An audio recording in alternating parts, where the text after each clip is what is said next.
Listen, there's chaos in the stock and oil markets, and tensions are boiling from Asia to Europe. Adaptation is the key here to safeguarding your wealth. You may not have considered gold before. It's not speculation, but insurance, and right now, we could all use some insurance. Noble Gold Investments have been protecting investors from disaster for years with precious metals. So if you're worried, it might be time to take a fresh look at gold and silver. Gold is a proven safe haven shield for your portfolio and a volatility balance against uncertainty. If it helps, Noble Gold Investments is offering a free 3-ounce silver American Virtue coin with its new IRAs this month. If you open your Noble Gold Investments IRA or 401k rollover, you can claim your coin today. Remember, crisis brews, portfolios waver, gold insulates. Secure yourself against the threats. Go to noblegoldinvestments.com now. noblegoldinvestments.com, the gold company I trust. Hey, Inspired Tribe, my fellow freedom lovers, John Nolan here. Thank you so much for tuning in to another Inspired live stream. Hey, Ronnie, good to see you. Looking forward to seeing all of you in a live chat. Welcome on Rumble, welcome on YouTube, welcome in the comments later on. We love hearing from you. Let us know where you're tuning in from. Let us know your thoughts. Always great to hear from you, friends. We're healthy, we're wealthy, we're whole, we're free. It's the mantra of the Inspired live stream. And on this little thumbnail on the photo of this live stream, I called you my fellow warriors. And that's probably not a term that we use very often. Maybe you don't use it very often, but I think it's very appropriate. Lately this battle, this war, and this awakening, it's all intertwined. It all unfolds in certain stages and levels. And recently, more and more people are beginning to realize that we have been in this battle for quite some time now. And understanding that whether it was known to you or not, you are a warrior in this battle, and at least some of you are, or most of you are. Now, we're talking about the digital battlefield and fifth generational warfare. The interesting thing about these terms is that I remember years ago, people would say, well, when you post about it, when I would post something, I would share something, I would write an article, I would do a video, whatever. A lot of people would say, well, that's not going to change anything. You sitting behind your keyboard, it's not going to change anything. And of course, they didn't understand that where perception mostly comes from about not just current events, but today about history, science, medicine, religion, spirituality, all these things, perception around these subjects mostly are built now in the digital space for people. That's where they get the vast majority of their information from. Yes, some people, I love to read books, but most things are happening in the digital space. What is interesting is that for most of us, we perceived the internet and social media and video platforms and all these things as sort of a natural development that came about, quite randomly, because there were technically inspired people like Mark Zuckerberg and all, and they created something and that blew up and that became big, and that's the official narrative of all major platforms on the internet. And most of these narratives are not correct at all. They're actually falsifications. They're stories, they're myths, they're legends, but they're not true. The internet and everything that's on it, I think in certain terms or in certain ways, it was a miscalculation. But very quickly, I believe that these huge platforms, and I chose 2004 as the beginning really of the digital war. The reason why I chose it is because it was the launch year of Facebook, and Facebook changed the landscape of the internet forever because it made social media, the sharing of intimate details of your lives, of photographs, of travel, of all those things, it made it into a mass phenomenon. Before Facebook, there were other social media networks. There was MySpace, and there was ICQ, which was a messenger platform, and there were other little kind of niches on the internet. But it wasn't until Facebook opened the door, and then YouTube came right afterwards. And so that changed the landscape of the internet forever. And these platforms were highly financed, by the intelligence community, and basically by the same token, by the cabal, if you will. The idea was to slowly but surely first gather extreme amounts of data like never before, and people were giving it voluntarily. You didn't have to eavesdrop, you didn't have to have a wiretap, you didn't have to get any kind of order by the judge or by the courts. You didn't even have to break the law. All you had to do was gather all the data that Google and Facebook and later all the others were already gathering for you. And so they were all looking at your data points. And that didn't just give them a picture about your life, it also gave and gives them a picture about your preferences, your habits, and whatnot. And after about 200 likes on a platform. So what that means is after you have clicked like on certain posts or pictures on one platform like Facebook, which I know most of you have done it way more than 200 times, but after 200 likes, the algorithm can predict your behavior for the next post better than any of your relatives, spouses, or whatsoever. So that is to kind of paint the picture. These networks weren't created for us to be more social, for us to be more connected, for us to have a digital way of keeping in touch with each other. That's not at all why they were created. They were created as data gathering machines, as data gathering operations. And then once the data was gathered, and once they had an average of the population across nations, regions, religions, cultural groups, and continents and whatnot, they perfected digital warfare, misinformation, disinformation, perceptual warfare, and mind control through these platforms. So you and I went at some point from being exposed to it, from being simply in ways manipulated by it, to becoming digital actors on it. And so there are way more warriors in this war out there than even know that they're warriors. That there's an army of millions of warriors now out there that are occupying the digital battlefield, which is the most important and intense battlefield there is today. Currently, there is no war zone in the world that can compare to the digital battlefield, because that's where all of the or let's say that's where most of the resources go. That's where most of the perceptual warfare goes. And that's what it's all about, right? So in this, we have gone from, which the internet almost single-handedly made possible, we have gone from most of the people in the world solely relying on the Mockingbird media. There were two kinds of people back in the day: either the people that listened to the mainstream or Mockingbird media, or watched it, or read it, or those who didn't. They just didn't care at all about anything. That was basically what you had. There was almost no such thing as an alternative media. Yes, there were some fringe magazines and stuff like that, but it was nothing compared to what happened through the internet. Now, there's a misconception that the alternative media is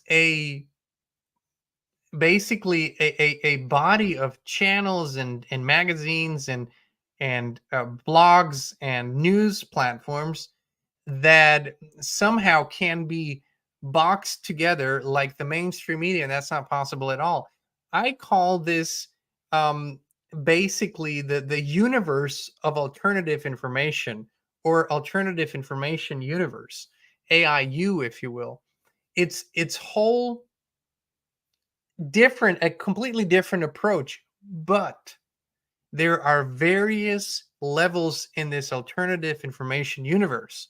So on the one hand, you have the Mockingbird, the legacy media, right? Then you have alternative media that discusses the same subjects as the Mockingbird media, but with a little bit of a different perspective. Then there's an aspect in this alternative universe that discusses certain subject that the mainstream media doesn't like to talk about and puts a lot of emphasis on that. And then there is this whole big new box that has really appeared over the last 10 years or so that is discussing subjects, or 15 years, subjects that are not even touched by mainstream media, that go into alternative history, that go into extraterrestrials, that goes into the true nature of human consciousness, of creation and whatnot. There's so much in this field, and all of it is the digital battlefield. And a lot of the alternative information universe is heavily manipulated, some knowingly. What does that mean? It means that a good portion of this alternative media are absolutely infused actors by intelligence communities, other government agencies, or non-government agencies or organizations. You name it: the Bilderberg Group, the Club of Rome, Committee of 300, Council of Foreign Relations, the gazillion little different groups, and they have all the Rockefeller Foundation. They have all their little sub organizations that are occupying the space of the alternative media. Why? Because it's only one way. People exit from the mainstream media and they enter the alternative media. There's only one way. It never goes back. Somebody who quit watching CNN is never going back to watching CNN, because it's an, once you unfuck the mind, pardon my French, you don't go back. So people only go this way. And so in the alternative media space, in this digital battlefield, they have created a whole little sub universe of interesting commentators, of interesting speakers and influencers that go quite far, but not nearly far enough. They have their red lines in the sand. And when they cross it, it's over for them. And they are not, oftentimes they're not really knowingly doing it. See, it's much easier when you push people that are authentically like they are, rather than trying to manipulate them or trying to make them tell lies to their audience. So basically, through monetary incentives, through certain advertisement agreements, they give them their little box that they can move in. And it's interesting to watch, interesting to listen to, because these ideas are still different from the mainstream. They're still sort of truthers, but they don't go nearly far enough, and they're not allowed to go far enough. So you are so much more important than you think you are in this. Because see, all these influencers, the ones that really reach a group of people, they barely fill up a gym, right? They can barely fill up a gym. There's not that many out there, but there's millions and millions and millions of digital warriors out there who share information, who gather information, who analyze information, who do the deep research, who share with their friends and family, and who have helped in such tremendous ways over the last, especially last 3-4 years, but the years before, who've really helped to shape in a positive way consciousness. And then here's the most important thing: this digital battleground is so different from a kinetic warfare battleground where soldiers are on the front lines. They have the heavy artillery, they have the guns, they have everything. They have the grenades, they have the tanks, they have the rockets. This is brutality, this is violence. And once you're in on the front line, I mean, you either shoot or get shot, right? I mean, this is how war works. But this digital war, see, and because this is the biggest war we have currently, it gave us and gives us an opportunity to do things completely different. And this is why I'm so passionate about talking about it. See, when we know we have to go to battle, the problem is that battle is usually infused with evil. Warfare is infused with evil. And when we go to battle to defend ourselves, the biggest danger we run is that we become the evil that we're fighting, is that we become the low vibrational beings that we want to eradicate. So in the digital space, it is intense, it is tiring, it is unnatural in many ways, but so many warriors have led with love and led with higher consciousness rather than with aggression, violence, and lower vibrational spheres of being, which is the most positive thing that could happen. Because when we go to battle and we don't lose our morals, our values, and our higher consciousness, we transform things. We don't just win the battle, we transform things.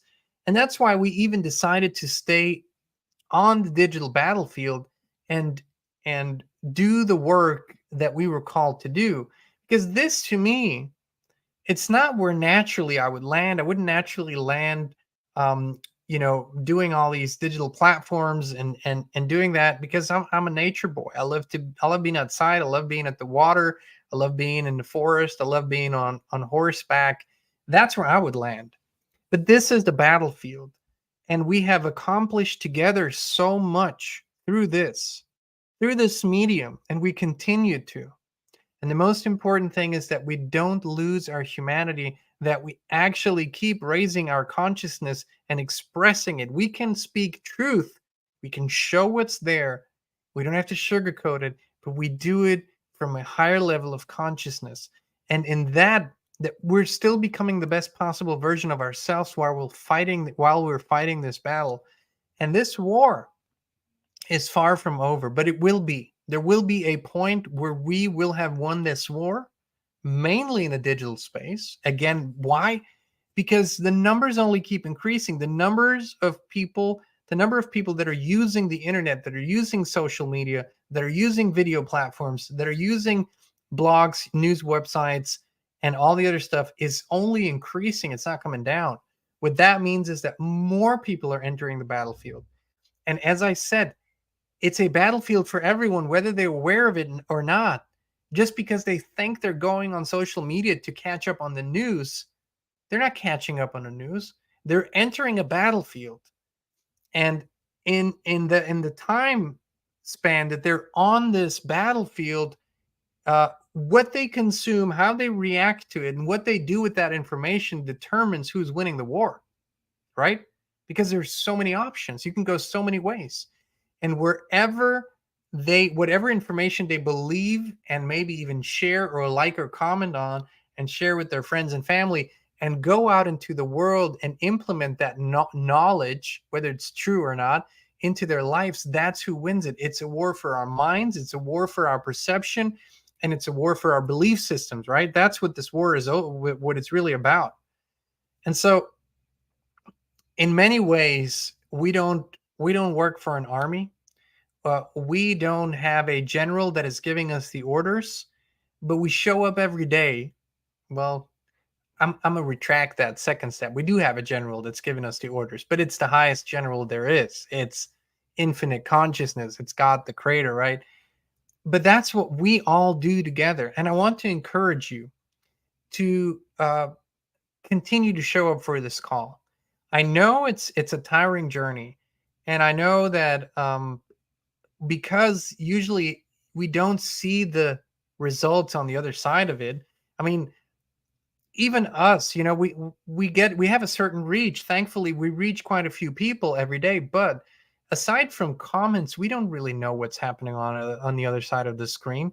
We can only hope that, or trust that, the level of consciousness that we're conveying the information and the love that we're always conveying it with translates, and that it helps people or inspires them in some way. And so they do their part. But I want to encourage you to uh, have trust in this journey, because you are a warrior, whether you want to be or not. At war, there's kind of this voluntary thing doesn't really apply anymore. And when there's war, everybody is sort of in it, whether they want to or not. And so we all do our part. And what is the end goal of this all? This is, I think, the tricky part that I probably didn't even want to go into this live stream, but I will a little bit. The ultimate end goal, which is always, there's always another and another, but ultimately we are returning to a natural and creator intended way of life, right? This is where this journey is ultimately headed. And we have gone through dark stages. Now it's getting lighter and lighter, but we're going through these perceptual wars, deprogramming, healing deep trauma.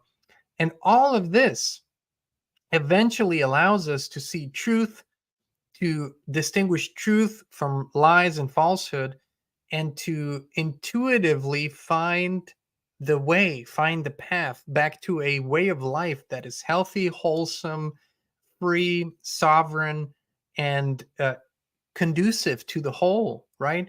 In the true way of life as it was intended, we are not enemies. We're brothers and sisters, and we live that way. And I think ultimately, down the line, if we continue to do the work, if we continue to show up, and if we continue to inspire each other and help each other, I think we will realize that the human family is one family.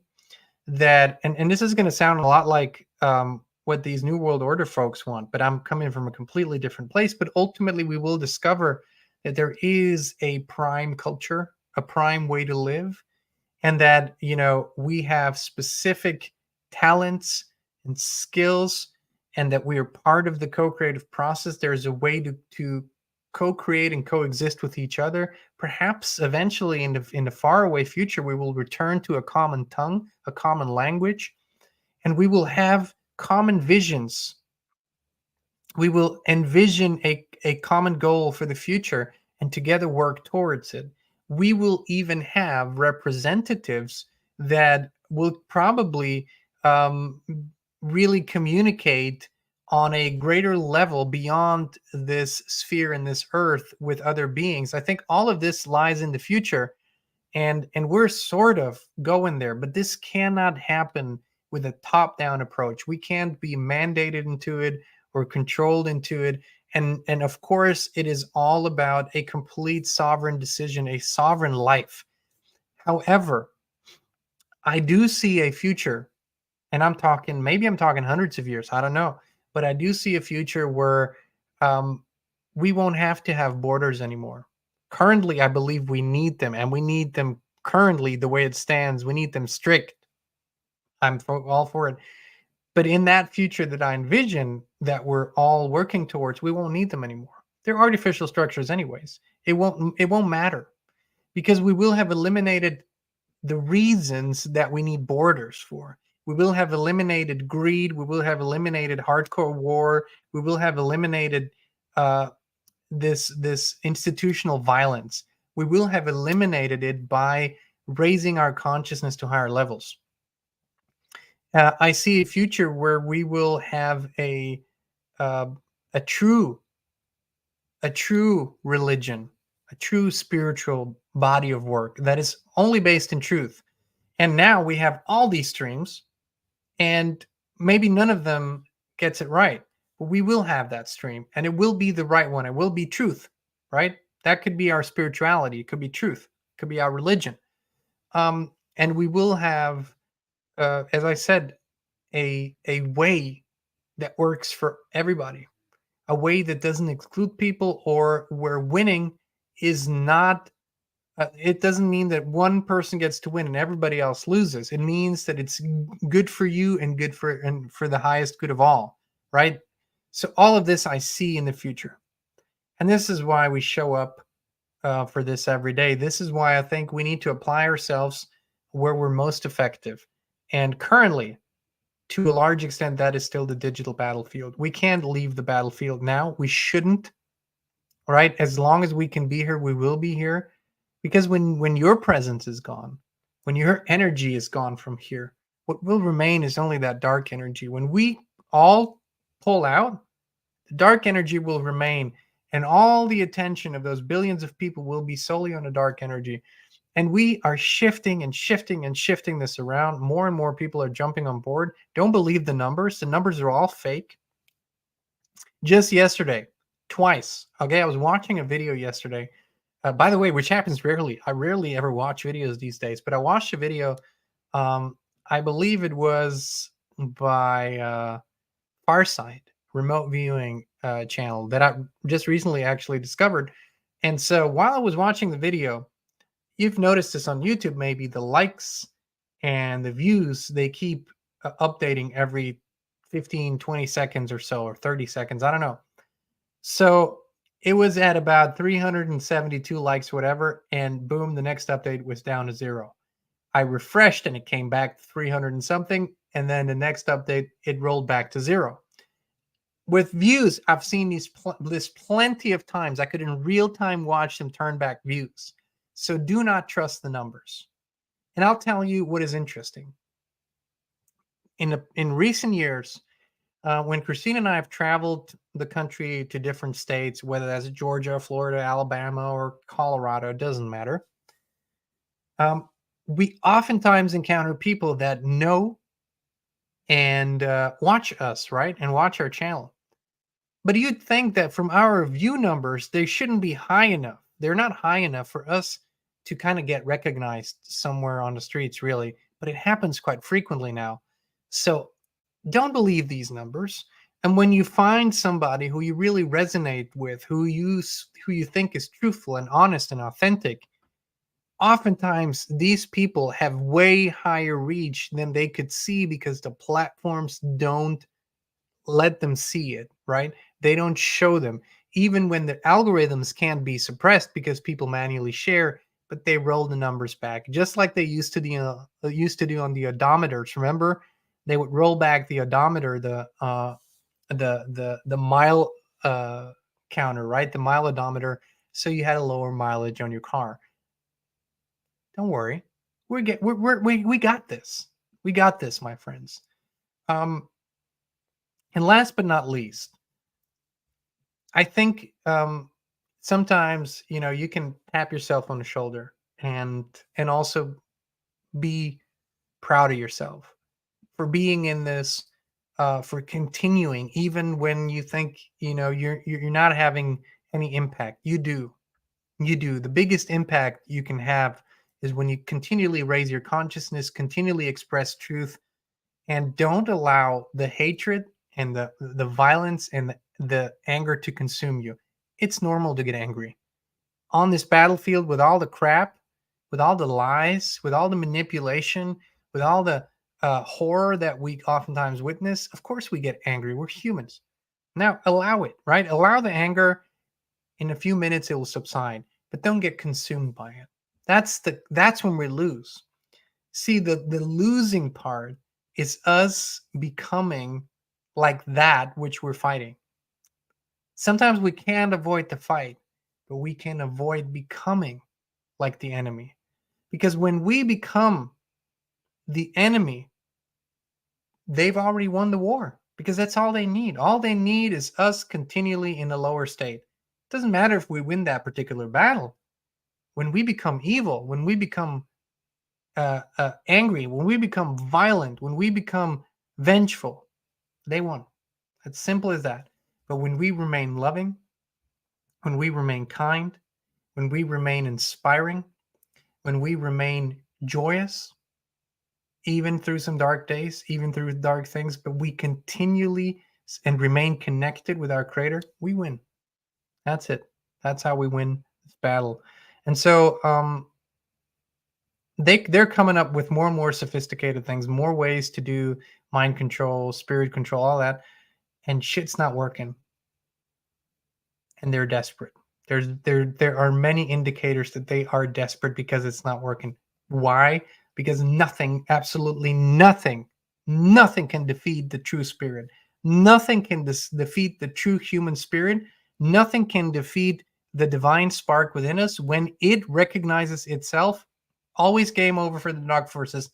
Anytime they cannot defeat the human spirit, and they know it. They know it. So when you share something with love, when you comment, when you post, when you write, and you write it with love, and you let that spiritual, beautiful connection, when you feel God, the creator within you, and you let that come through you, and you put that into the digital field, my friends, we're winning every single day. We are winning. So much love to you. I want to thank you. It's an honor, my brothers, my sisters, my fellow warriors. It's the honor of a lifetime to be in this battle with you. It's an honor of a lifetime to be winning this battle with you. And I honor you. I love you. I appreciate you.